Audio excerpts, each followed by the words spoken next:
Doctor de la Morena, Enrique, muy buenos días. Muy buenos días a Laura y a ti. Bueno, siempre hemos dicho que el estómago, que es fundamental, cuando se altera, a la gente le da pánico la cirugía.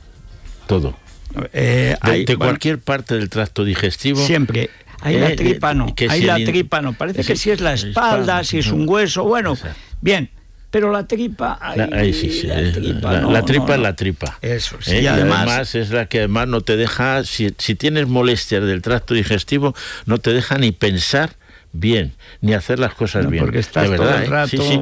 O sea, eso se ve en los pacientes que llegas y tal, y te dicen tal, no rinden en su trabajo como tiene que ser, ¿no? Bueno, pues para arreglar los problemas ya en un momento serio del estómago, bueno, tenemos un invitado para contarnos una nueva técnica que además evita el soponcio de abrir la tripa y todas esas cosas. Y sobre todo de esos tumores pequeñitos que hay en el tracto digestivo, y que es el doctor querido amigo Alberto Herrero de Tejada. Alberto, bienvenido. Que es licenciado y doctor. Claro, tú ya sabes que los médicos a todos nos dicen doctor, ¿no? Sí. Es licenciado y doctor en medicina y cirugía, ¿no? Y además... Y está en Puerta de Hierro. Está en Puerta de Hierro, está en Anderson, está también... sí. Vamos, que no le falta trabajo. No. Es que además se ha formado no solo en Estados Unidos, se ha formado en Japón, se ha formado en Europa, en Alemania. O sea, es una persona que tiene un interés por la medicina. Claro. Y bueno, esta técnica para operaciones de tumores pequeñitos del tracto digestivo, bueno, pues está causando furor y yo creo que ni tiene tiempo. Bueno, pues y yo hombre, no, porque es que además venir. Hay mucha gente ahora que nos está escuchando, no solo posibles pacientes, también médicos o estudiantes de medicina, que es además nuestra audiencia, que es fundamental que se enteren de cosas, porque luego o bien en un diagnóstico, o bien a la hora de diferir un paciente a un tratamiento determinado, o bien saber que existe esto, pues es muy importante. O sea que vamos a empezar, don Alberto. Lo primero, esta técnica de la disección submucosa endoscópica, que dicho así, está pues, muy bien dicho. Claro, dices, DSE es como la BBC o parece como una tripleta, ¿no? No, pero cuéntenos exactamente qué es. Bueno, consiste en una técnica que se realiza por endoscopia, lo que significa que no es quirúrgica, en que se extirpa de forma completa y en bloque el tumor precoz diagnosticado. Y esto se puede aplicar tanto al estómago, como comentaba, como a otros lugares del tracto digestivo, el esófago, el colon y el recto. También el colon. También el colon. Porque es uno de los, como es lógico, además cada vez vivimos más años, pues hay zonas que inevitablemente, en el caso del hombre, la próstata, en el caso de la mujer, la mama, en el caso de los dos, el colon. Es decir, que es, digamos, casi inevitable que sobre 80 años de vida, tirando a 90, que estamos ya, pues algo nos pase por ahí. Sí, de hecho, en Occidente, las lesiones en colon y recto ocupan entre el 70 y el 80% del volumen en que se realiza esta técnica. Fíjate. Esta técnica se originó en Japón hace aproximadamente 15 a 20 años, y allí sí se dedicó más al estómago y al esófago, porque allí detectan lesiones precoces, tienen mucha prevalencia de cáncer gástrico, pero en Occidente la aplicación de la técnica tiene sobre todo su culmen en las lesiones colorectales. Uh-huh. ¿Y entonces cómo se hace esto? ¿Con una endoscopia, que es una cosita muy... A ver, cuéntenos. Sí, voy a aprovechar para poner una explicación también visual. Bien, que además se va a ver, porque de aquí sale un podcast que luego lo puede ver todo el mundo. Entonces, y es muy didáctico, porque no hace daño al que ve un intestino. Ahí el endoscopio, que se enfrenta a una lesión precoz, superficial, del tracto digestivo, y mediante el endoscopio se inyecta inicialmente en el borde de la lesión una sustancia para crear un colchón en la capa intermedia de la pared, que se llama la capa submucosa, y a continuación, mediante el uso de un bisturí, que tiene un extremo pequeño entre 1,5 y 2 milímetros, se va cortando circunferencialmente alrededor de la lesión, en diferentes puntos, y luego se introduce ese endoscopio para ir disecando toda la zona submucosa, esa capa intermedia. Sacando, digamos, todo lo que es como ir pelando toda la lesión Y eso está usted como si fuera con una PlayStation, ¿no? Sí, jugando con... básicamente jugando durante horas. Sí. Ya lo ves cómo se ve bien ahí. Pero imagino si es durante horas, o sea que es una cosa que va de décima de milímetro a décima de milímetro, exacto, ¿no? Que es... Sí. ¿Cómo hace primero? ¿Por ordenador hacen, digamos, el esquema de la lesión, o también a lo mejor se encuentran ahí algo que no esperan? Habitualmente ese tipo de intervención se programa. Sí. Se detecta la lesión y se programa en un segundo momento, porque los pacientes se hacen en un ámbito ingresado. El paciente, por término medio, se queda 1 o 2 días ingresado para vigilar posibles complicaciones tardías. Claro. Y ese tipo de lesiones, estamos hablando de lesiones de entre 3-6 centímetros de media. Bueno, que no está mal. Quiero decir que en otro momento eso hubiera sido de abrir seguro, ¿no? Sí, lesiones hasta de 12-14 centímetros. Caramba. Hay récords en Japón de 25 centímetros de lesión, pero por tanto son lesiones extensas y son intervenciones que pueden ir desde 1 hora, las más sencillas, hasta 4 o 5 horas, las más complicadas. Bueno, esa es una de las cosas. La úlcera famosa. O sea, ¿qué se hace con la úlcera? La úlcera que queda residual, porque al haber quitado todo el tejido superior de la pared, queda una úlcera. Queda ahí como un hueco que está mal, está además especialmente sensible, delicado, donde podría a lo mejor reproducirse también algún tipo de lesión o algo, ¿no? ¿O cómo lo habitualmente, si la técnica se ha realizado correctamente, el gran beneficio que tiene es que el riesgo de recidiva, de que pueda aparecer lesión residual, es prácticamente cero. Esa es la gran ventaja. Pero, lógicamente, la úlcera, en ocasiones de gran tamaño, tiene riesgo de sangrado. Claro. Por ejemplo, en el estómago o en el esófago dejamos al paciente al menos 24 horas en ayunas y otras 24 horas más en dieta líquida, para vigilar posible sangrado tardío. Si hay un sangrado, pues hacemos como en caso de una úlcera sangrante urgente, hacemos una endoscopia urgente para taponar el punto de sangrado, claro, y coagular. Y en las lesiones de recto y de colon, cuando prevemos que puede haber la capa de músculo inferior que queda es muy débil y estimamos que puede haber un riesgo de perforación diferida, podemos cerrar esa úlcera que ha quedado utilizando clips metálicos a través del endoscopio. Hacemos una sutura. También lo mismo, también de la misma manera. Sí. De hecho, uno de los riesgos de la intervención es que se produzcan pequeñas perforaciones, pero en la mayoría de los casos podemos cerrarlas con éxito a través del endoscopio también. O sea, que lo hacen todo, o sea, prácticamente abren, los cirujanos parchean, asfaltan, etcétera, ¿no? Bueno, no, los cirujanos tienen todavía mucho que decir, luego en algunas complicaciones, pero en general sí, somos... Las complicaciones son mínimas.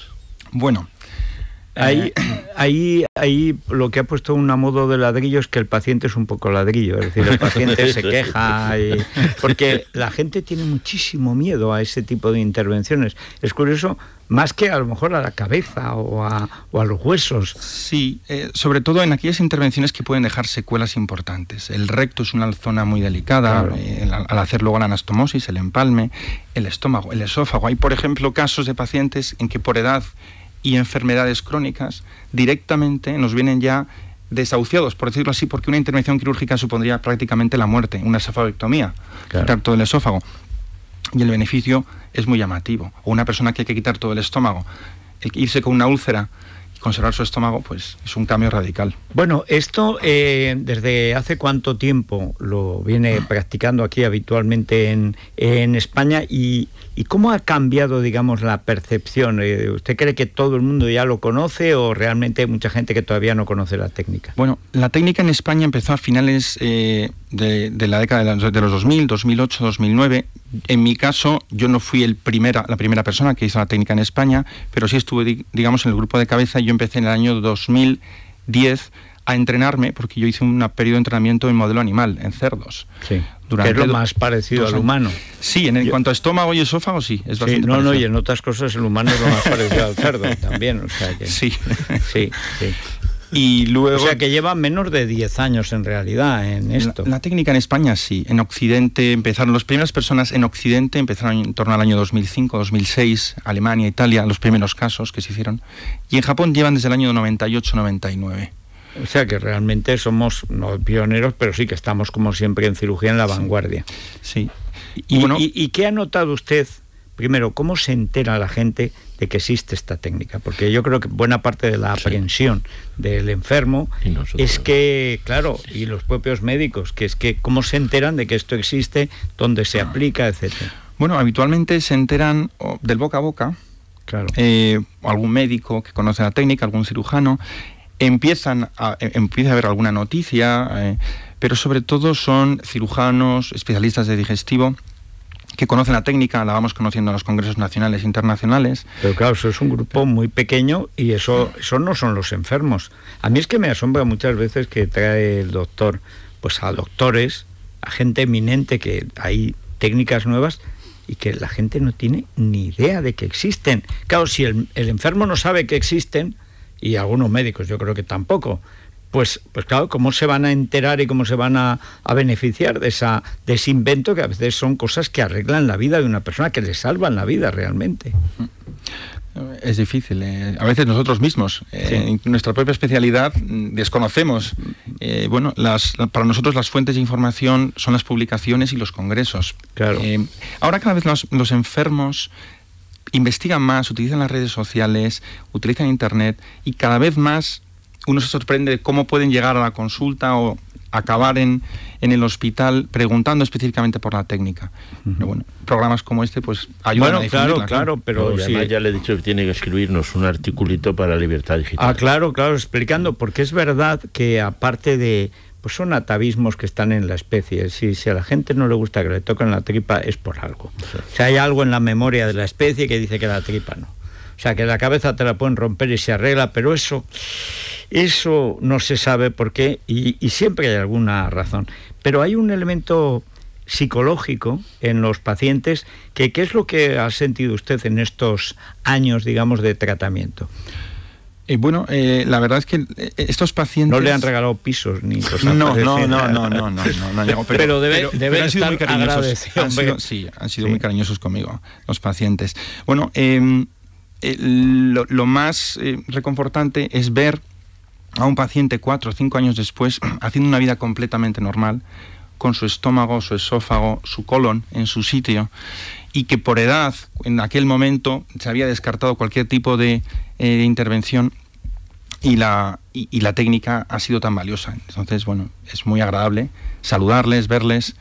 Pasa año. ¿Cuántos hospitales tienen esta capacidad técnica para hacer esto? Porque por lo que me cuenta hace falta, pues un verdadero aparato técnico para teledirigir todo. Esta endoscopia no es sencilla, es decir, no es un tubito, esto es una cosa más seria, ¿no? Es sobre todo exigencia técnica de la persona que realiza la intervención. Realmente necesitamos el apoyo de un equipo de anestesia para dormir al paciente, una sala amplia y un equipo de endoscopia con bisturís especiales, pero sobre todo es el aspecto técnico de la persona que realiza la intervención. Y hay muchos en España. En España sí. Yo diría que aproximadamente debe haber unos 20 hospitales que realizan la técnica en mayor o menor medida.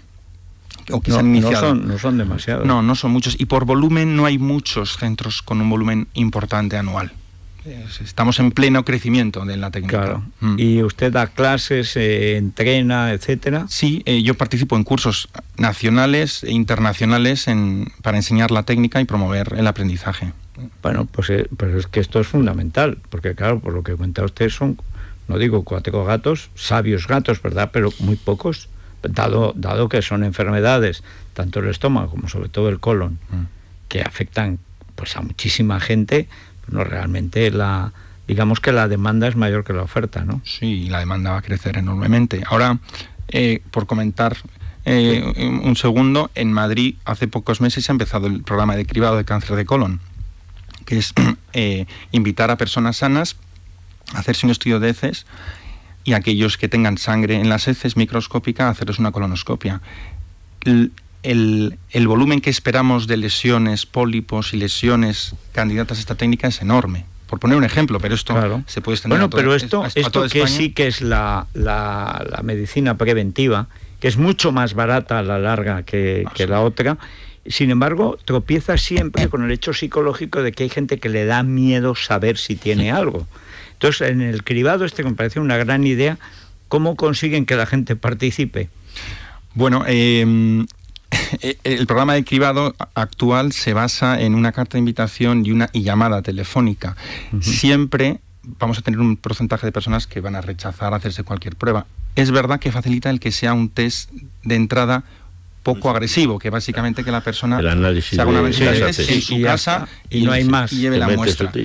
Otra cosa es invitar de entrada a hacerse una colonoscopia a una persona que va por la calle sana. No, eso es normal, porque de entrada si acabo yo en Beirut trofeado en una... No. La tasa de participación suele ser muy baja en esos casos. Pero esto es bastante reciente, ¿no? Que me cuenta. Sí, hace pocos meses. Es una iniciativa parece muy interesante. Sí. Además, la Comunidad de Madrid siempre ha sido pionera en todas estas cosas. Y es que además desde que se demostró que en las heces que tienes sangre ya debes hacerte más exploraciones. Sí, pero que es microscópica, es decir, que a lo mejor no se da cuenta. No, claro, tú haces las heces, hay que meter el papelito y ver que te da positivo, y entonces ir al centro de salud. Sí, porque hay una predisposición o una primera lesión o algo, ¿no? Sí. Muy frecuente. Es la gran epidemia actual y va a ser una superepidemia con el envejecimiento. Es lo que más se ve ahora. El cáncer de colon, hombres y mujeres, a partir de los 50 años, medidas de prevención. Yo diría de 40, fíjate. Sí. Yo diría 40. Bueno, pues ya saben. No, es que hemos visto si les llaman para un 40. cribado de colon, digan que sí, total, se lo van a quitar, lo que se van a quitar, se lo van a quitar igual, pues ya de paso que lo analicen, ¿no? Exacto. Claro. No, y luego la técnica, que no decía nada, es que a las 48 horas has mandado al paciente a casa. Sí, conseguimos reducir la estancia, incluso en el caso del colon o del recto, a las 24 horas mandamos al paciente a casa y se evita muchos días de estancia, cirugías, complicaciones quirúrgicas. Bueno, pues don Alberto Herreros de Tejadas, muchísimas gracias por estar con nosotros y por ir formando gente que nos tiene que curar, como hace usted ahora, con mucha gente, porque es verdad que va a hacer falta muchísima gente para tanto enfermo. Si el problema no es que haya enfermos, es que no haya médicos que los puedan curar, claro. Bueno, muchas gracias. Movistar. Sí. Hoy tenemos El Puente, una nueva entrega del reality, por llamarlo de alguna forma, que presenta en la Paula Patagonia. Vázquez. Esto, claro, como dijo que era de Podemos, la ha mandado a la Patagonia, a ver si hace un puente con la Antártida. Sí, y llega hasta allí, ¿no? Es lo que están haciendo los concursantes. Y ¿A ti bueno, te gustaba House? Sí. Pues has visto la nueva serie Chance, que tiene todavía Movistar. No. La tengo ahí en mente. Muy interesante. Es un cambio total de registro. Qué actor, qué recital da, porque claro, acostumbrado a ver al tío borde que se burlaba de los enfermos. Es todo lo contrario. Un psiquiatra forense que se tropieza con una mujer fatal. Y tiene unos problemas de ética profesional y tal, pero el tío hace un alarde. Qué gran actor. Pues en cuanto termine Orange is the New Black, que también está en Movistar, me paso a la de Chance. Bueno, con esto te va a parecer una cosa muy, muy cómoda. Sí.